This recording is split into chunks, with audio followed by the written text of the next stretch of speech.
Parliament में हमने कहा था कास्ट सेंसस को हम करवा के छोड़ेंगे। ये हमारा विजन है, इन्होंने अडॉप्ट किया, बहुत अच्छा।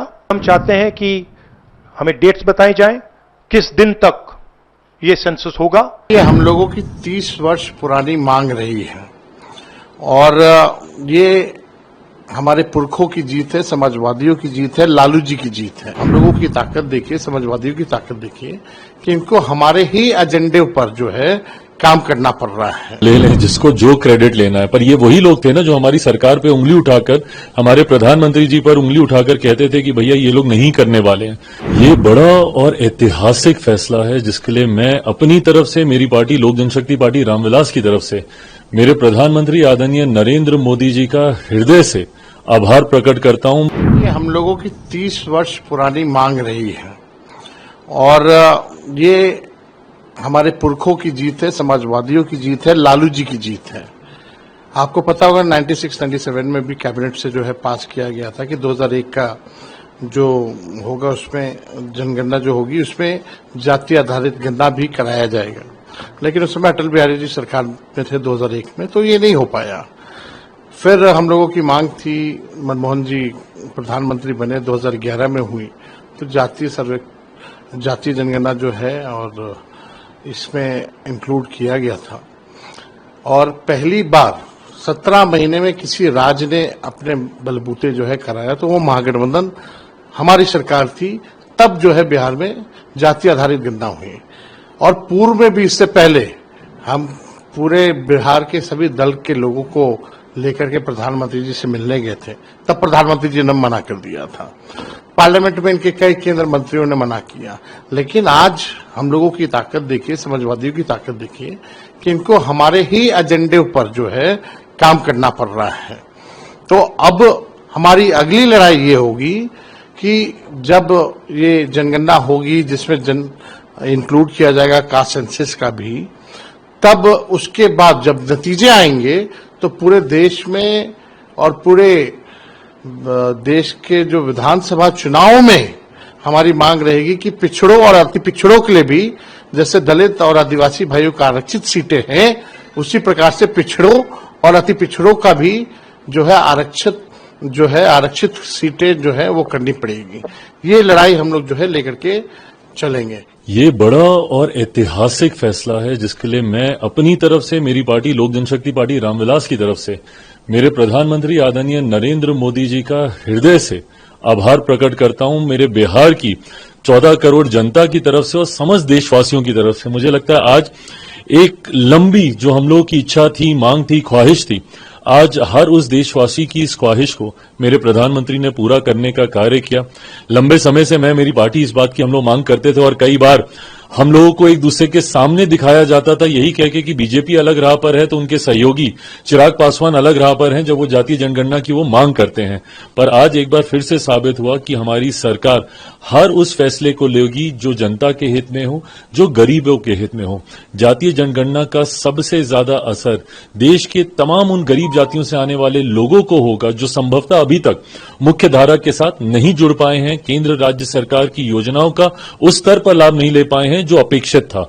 मुझे लगता है इसके होने से हर व्यक्ति को मुख्य धारा के साथ जुड़ने का मौका मिलेगा और देश 2047 में जब विकसित भारत की बात हमारे प्रधानमंत्री जी करते हैं, उस दिशा में, उसकी नींव को मजबूत करने की दिशा में ये एक मजबूत और महत्वपूर्ण कदम है। लेकिन आप कह रहे हैं कि लोक जनशक्ति पार्टी चिराग पासवान और रामविलास पासवान जी की पार्टी का ये बड़ी जीत है, लेकिन तेजस्वी यादव जी का बयान आया है और उन्होंने कहा है कि ये समाजवादियों की जीत है, लालू यादव की जीत है, क्योंकि लालू यादव ने दबाव बनाया था और इसी अवसर। अरे प्रभु, ले लें जिसको जो क्रेडिट लेना है, पर ये वही लोग थे ना जो हमारी सरकार पे उंगली उठाकर, हमारे प्रधानमंत्री जी पर उंगली उठाकर कहते थे कि भैया ये लोग नहीं करने वाले हैं।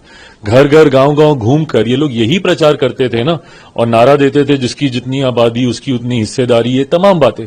पर आज प्रधानमंत्री जी के इस फैसले से, हमारी केंद्र सरकार के इस फैसले से, मैं मानता हूं कि कई और लोगों की इसमें इच्छा रही होगी, बट सबसे ज्यादा महत्वपूर्ण है कि देश की एक बड़ी आबादी की इच्छा थी कि जाति आधारित जनगणना होनी चाहिए। उनकी इच्छा को, उनकी भावनाओं को सम्मान देने का काम मेरे प्रधानमंत्री के द्वारा आज किया गया। पार्लियामेंट में हमने कहा था कि कास्ट सेंसस को हम करवा के छोड़ेंगे। और हमने ये भी कहा था कि 50% की जो कैप है, जो आर्टिफिशियल दीवार लगा रखी है, उसको भी हम तोड़ के हटाएंगे। पता नहीं क्या हुआ, सडनली 11 साल बाद नरेंद्र मोदी जी कहते थे कि सिर्फ 4 जाते हैं, सडनली कास्ट सेंसस का अनाउंसमेंट किया। हम इसको सपोर्ट करते हैं, पूरी तरह सपोर्ट करते हैं, मगर हम टाइमलाइन चाहते हैं। हम जानना चाहते हैं ये कब तक होगा, और ये एक पहला कदम है।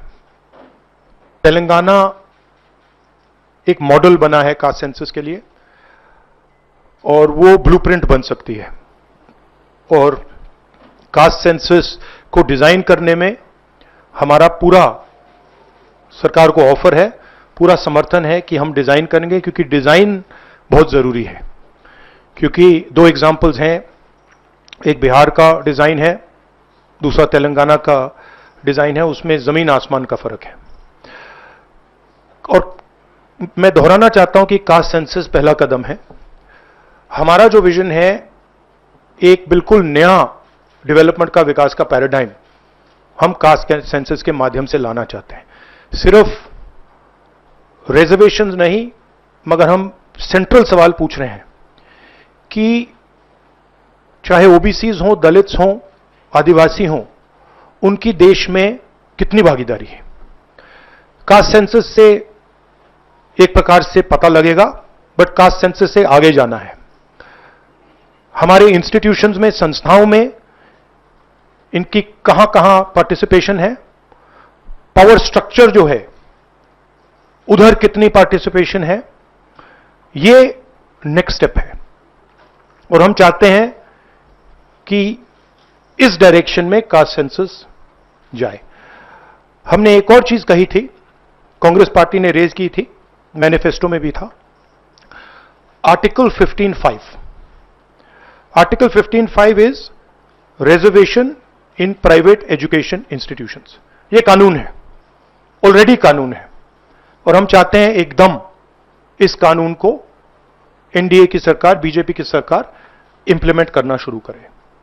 सेंसस को डिले किया है और अपोज किया था, हम इसको वेलकम करते हैं। ये हमारा विजन है, इन्होंने अडॉप्ट किया, बहुत अच्छा, मगर हम चाहते हैं कि हमें डेट्स बताई जाएं, किस दिन तक ये सेंसस होगा, बजट में इसका पैसा आना चाहिए, अभी बजट में पैसा नहीं है, और फिर जो डेवलपमेंटल विजन है वो हमारे सामने प्रेजेंट होना चाहिए।